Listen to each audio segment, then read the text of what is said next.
My name is Marcus Bay. This is Radical TV. Before we start, let me give my utmost love and gratitude and respect to my brother man, Darwin Williams. Rest in power. With that in mind, we're going to talk about a subject that he and I talked about all the time. It's in the title, Unity. What are we really asking for? I think it's vital that we address this because we all know that, man, unity changes the game. I mean, as children, you get together to have some type of unity because you know that there is some strength in that. You find yourself, whether it's one team against another, one block against another. See, it's something that we understand in our DNA, is what I'm saying.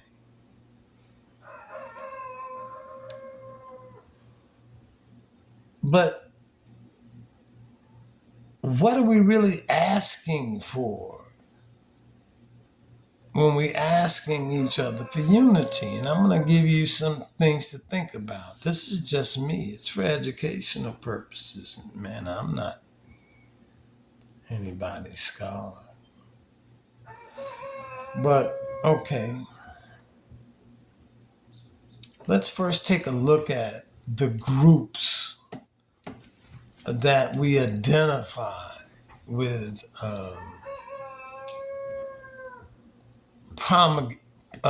propagating unity, right? You know what I mean when I start naming some of these groups. And the most recent, let's start with the Nation of Islam, who I have the utmost respect for. And my experience with the Nation of Islam, and it would give you some insight into that I'm dead serious that we have to address these issues that seem to stand in the way of our unity. But with the Nation of Islam, there were very few people who could argue with the results in their particular community or in their results in the community as a whole. The problem was their unity depended on adherence and compliance to their culture, traditions, values, or whatever that was.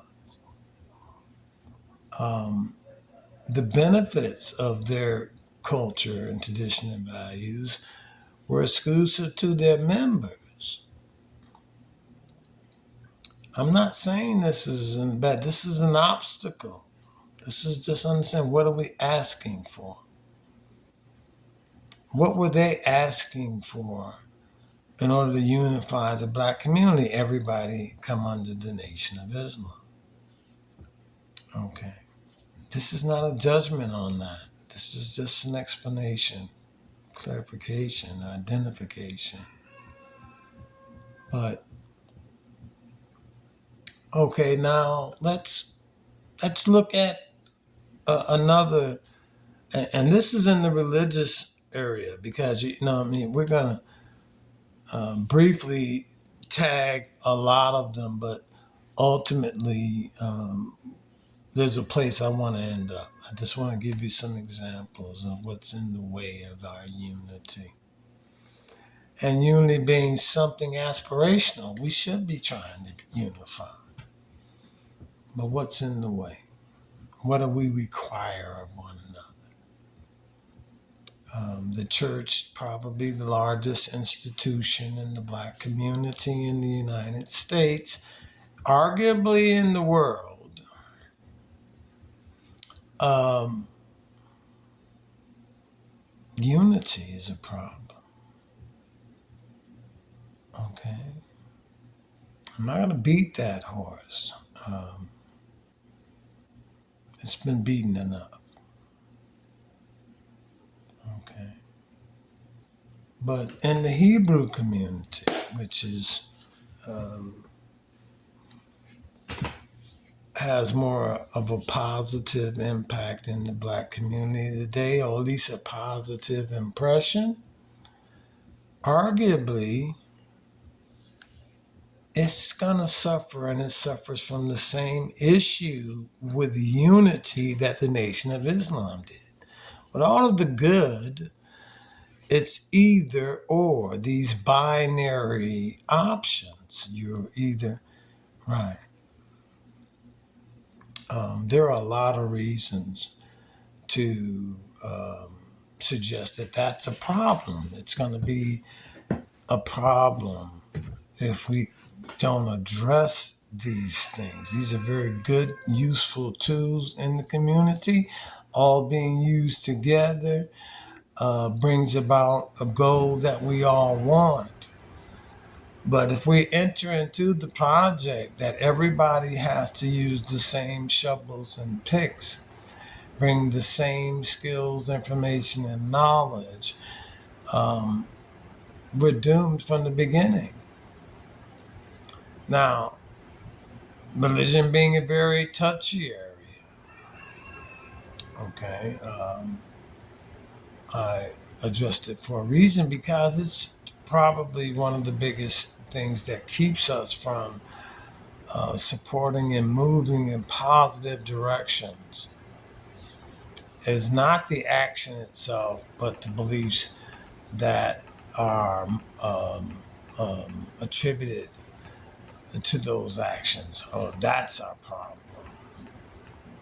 And the problem of the people who are doing it, who are attributing their actions to their beliefs as if they were exclusively within those beliefs. Now, this leads us to what we're dealing with right now, which I think is about to be another example of the separation, the tools that are used to separate us. And I'll conclude with that by just listing some others, but here we'll just be a little bit more detailed or in depth about it. And I'm talking about politics. Rather than going through a long history, okay, this is an opportunity for other subjects. And here is where I would encourage you, first of all, to pardon me. Please pardon me right now. Forgive me for my inadequacies on a subject that you may care about. If that's the case, I promise you that I will endeavor to give it a much more greater level of attention next time. I'm not trying to misrepresent anything or to hinder it all in this atmosphere where we're trying to wake one another up, trying to do something. So if I failed in any way, give me an opportunity, talk to me. I'm open to not just suggestion, but criticism and encouragement. So, with that, if you're still here, give me a thumbs up, subscribe, comment if it's just encouragement or suggestion on a subject that we may need to address. But back to the matter at hand, talking about politics. And we're in a situation and in a time where what it appears to be our politics is just, you know, nothing is what it was. And it seems pretty cut and dried. Okay, well, we're going to vote to relieve ourselves of a person. Okay. I want to caution us that it wasn't his vote that put us here, it was the country's vote. I want us to understand and to realize that politics has never provided the solution. Okay. In the sense that the way that we practice politics. Okay. Why are we all voting a certain way? And then 8 years later, the country votes another way. And then it's just, do you understand the game that's being played? Okay. And it takes a lot more conversation about it, but I want you just to consider something. Okay. The civil rights movement, the last memory we really have of an organized and continuous campaign in this country. One of the primary things was the voters' rights. We wanted to be able to vote. Okay. Now, a lot of people think that when we got that, and everything encompasses, I'm generalizing it, of course, but that's when you first got the right to vote. Even though you can run across in your study of history how there were black mayors and lieutenant governors and black senators not too long after emancipation. The reason that Jim Crow and all of that came up was to crush all of the black political influence that had occurred. So black people were voting. So that means that even after giving them the vote, they took it away legally. The difference between law and justice. Okay? But anyway, all right. So all the way up until the 60s, we went through all kinds of hell about that. Okay. We wanted equal justice, not to be assimilated, just the same justice that you get. We could deal with our own. We wanted equal justice. We had our own towns, cities. Man, nobody was, that's how we just wanted, hey, wait a minute. When we travel or move, we just wanted equal justice. Okay. The point I'm getting at is that those privileges that they fought for and that they were given back to them. Not given, they were given back to them. Okay. If you were to draw inferences from the historical information that they give you, you would think that we were all slaves. We say, oh, because we know there were people who weren't. But tell me one of them. I'm going to do a video and tell you some of them and what their position was. Being born free all the way back in 1812 and how they thought about this system, even though they were free. I'm going to give you some of that, But for the purpose of this deal is we're walking into this whole thing being really distracted. The election is coming up. We're being really distracted with a whole kind of lot of other stuff. And as if the election is going to fix anything. For those of us that are committed to that process, there are those of us that are not, but we say, hey man, we're going to walk that bridge with you guys. But we want to do some things for ourselves. And we want you to walk that bridge too. But somehow with us. But somehow when walking over your bridge, this whole assimilation, and you can't do anything for us. The entertainers, the sports, the athletes. Why are we celebrating all the money that you have? Why? We need tools.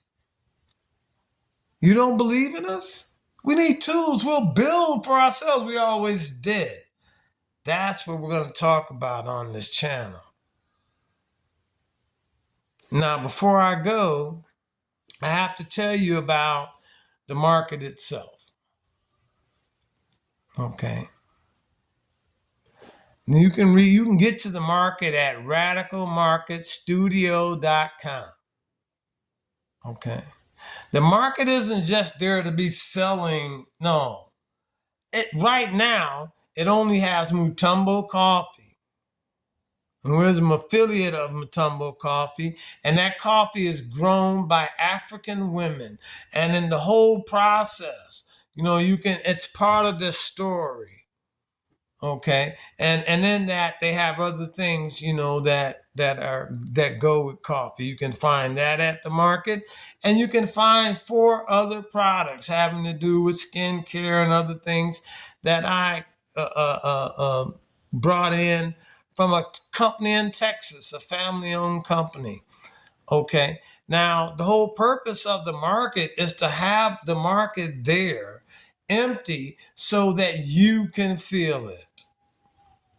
I set up the market not to be selling you things so I can. No, it's my attempt to begin to educate ourselves on how to use the resources and that they move within the community. So, okay, I set it up that we need 20 founders, young people with their guardians. Okay. And I'm going to show them what I've learned on how to pick the right products with the right ethical beginnings, where they're coming from, or what's happening to it, the right health things. We like to buy a lot of the herbal products, but we don't really know. And you go on these social media, it could be anything. Well, we need to have some place where we can trust we're getting that, and this is what that information is, and we're getting what we're supposed to get. Okay. At the same time, because in this new time, a new era, where we could never do anything like that before, just the brick and mortar would just cost so much, and you have to get so much money from the bank to do. Okay, well, what we're showing is that this AI that they're going to use to take away so many of our jobs, it also gives us the opportunity to participate in the market system without the brick and mortar, without all of the banks and everything else. This is how we start. The profit margins and this, that, and the other isn't really high when you're talking about that kind of marketing. Someone's doing the shipping, is moving here, all of those different things. But we will show that in a transparent manner, because our goal is to first capture, some portion of that market, and then to build from there our own platform. Instead of having the marketplace on another platform, we have it on ours. There's more revenue and fees. Instead of buying it, you know what I'm saying, piece by piece in the whole shipping process, we can almost erase that, cut it down into a third or a quarter of that by buying products that our people we want and we need, buying it in bulk ahead of time, having it shipped in bulk, and then having it, yes, you see, we build like anybody else. And along the way, we learn how to do it together. Okay. And so that is in the process of dealing with how do we achieve unity? We simply achieve it by all of those things that are obstacles that are in the way. We kick them to the curb. We leave them in our back pocket when we come in order to work out a project, in order to do something. All of that stuff that gets in the way of our unity, we leave it in the pocket. But we bring with us all of that qualities from that stuff that actually builds unity. We contribute it to the whole. Okay, I'm already probably said enough, but I want to again thank you if you've gotten this far. Remind you to subscribe, give us a thumbs up, and in the comment area, if you just don't want to say anything, just say 100, say 80, say 50%. But the whole thing is that this is a participation sport. Yes, it is. And you get to do more than just cheer on the sideline for your team, and that team is all of the melanated people. We're gonna go into that. But the victory is the victory. Who's ever on the field, they're representing, then we're gonna scream and holler for them. So with that, I hope everybody can find it in their mind and their spirit to forgive me if I offended you. At the same time, to extend to me any suggestions, any constructive, that'll help. And if you can help me even to make better videos, because I know my limitations. And with that, I bid you peace.